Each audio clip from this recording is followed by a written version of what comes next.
Assalamualaikum warahmatullahi wabarakatuh. Perkenalkan, nama saya Muhammad Dafar Rinaldi, NRP 0521116400001444 dari kelas MHPA.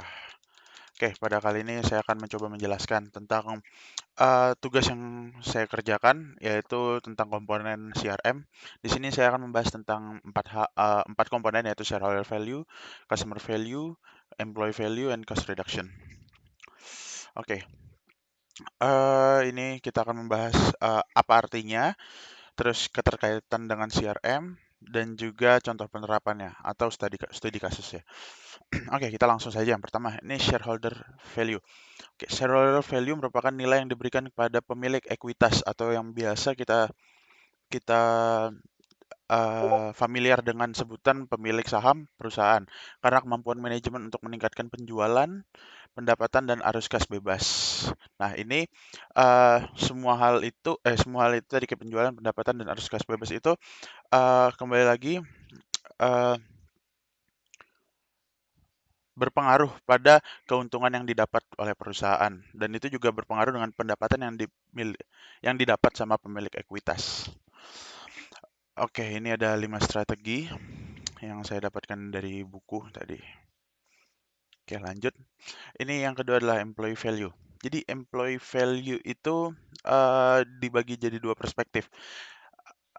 Nilai yang diberikan karyawan kepada perusahaan dan juga nilai yang diberikan perusahaan kepada karyawan.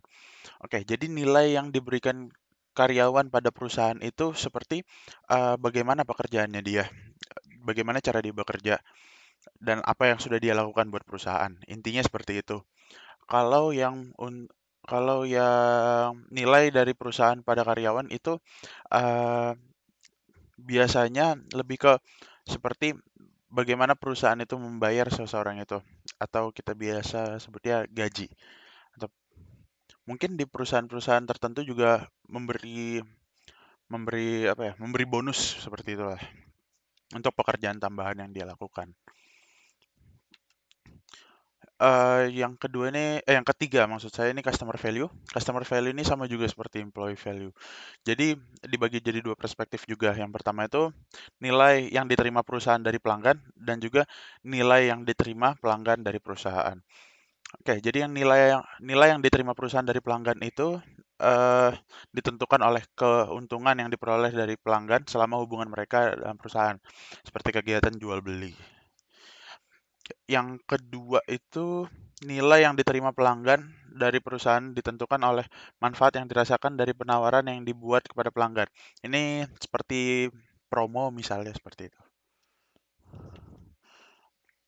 Oke, ini yang terakhir itu ada cost reduction. Cost reduction itu dapat meningkatkan keuntungan dan hasil dari shareholder. Jadi misalnya saya bikin sepatu, terus saya mengurangi budget buat bagian pembungkusnya. Itu akan mengurangi uh, biaya pembuatan tersebut, dan jika dijual dengan harga yang sama, itu dapat membuat keuntungan bagi perusahaan. Oke, ini yang selanjutnya adalah keterkaitan dengan CRM. Jadi customer value sangat berpengaruh pada CRM itu sendiri, karena CRM yang disebut juga sekarang manajemen pelanggan merupakan pendekatan bisnis yang berupaya menciptakan, mengembangkan, dan meningkatkan hubungan dengan pelanggan yang ditargetkan dengan cermat untuk meningkatkan nilai pelanggan dan profitabilitas perusahaan, dan dengan demikian memaksimalkan nilai pemegang saham. Oke, ini contoh penerapannya. Saya mengambil studi kasus dari Nike. Ini tentang cost apa tadi namanya? Cost reduction. Jadi ini berita, nanti saya cantumkan saya dapat dari mana. Ini jadi ceritanya Nike itu mengurangi cost untuk pembuatan cardboardnya. Jadi untuk kotaknya itu sebanyak 10% dari biasanya. Tentu saja dengan harga Nike yang juga nggak turun, itu membuat keuntungan yang cukup besar, tapi tidak mengurangi kualitas dari apa yang dia jual. Seperti yang dia jual kan sepatu sebenarnya, tapi kita memiliki boxnya, dan dari box itu yang dikurangin lah untuk cost-nya. Jadi di sini dibilang 10%. Bayangkan jika harga cost sebenarnya untuk membuat karton itu ya, karton untuk menjual sepatu itu adalah 10.000, dia sekarang hanya memakai 9.000. Dia sekarang hanya memiliki cost 9.000 dan dia nge-save 1.000 setiap kotaknya.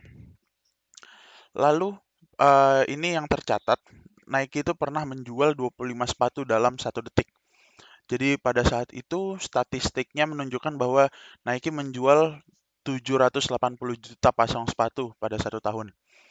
Kita bisa bayangkan 780 juta dikali 1.000 tadi itu.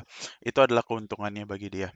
Tetapi di sini juga Nike eh, meng- mengatakan bahwa tujuan dari cost reduction ini untuk mengurangi limbah manufaktur secara keseluruhan sebesar 10%.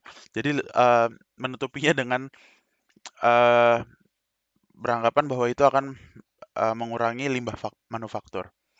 Oke, jadi cukup sekian penjelasan dari saya. Kurang lebihnya mohon maaf. Wassalamualaikum warahmatullahi wabarakatuh.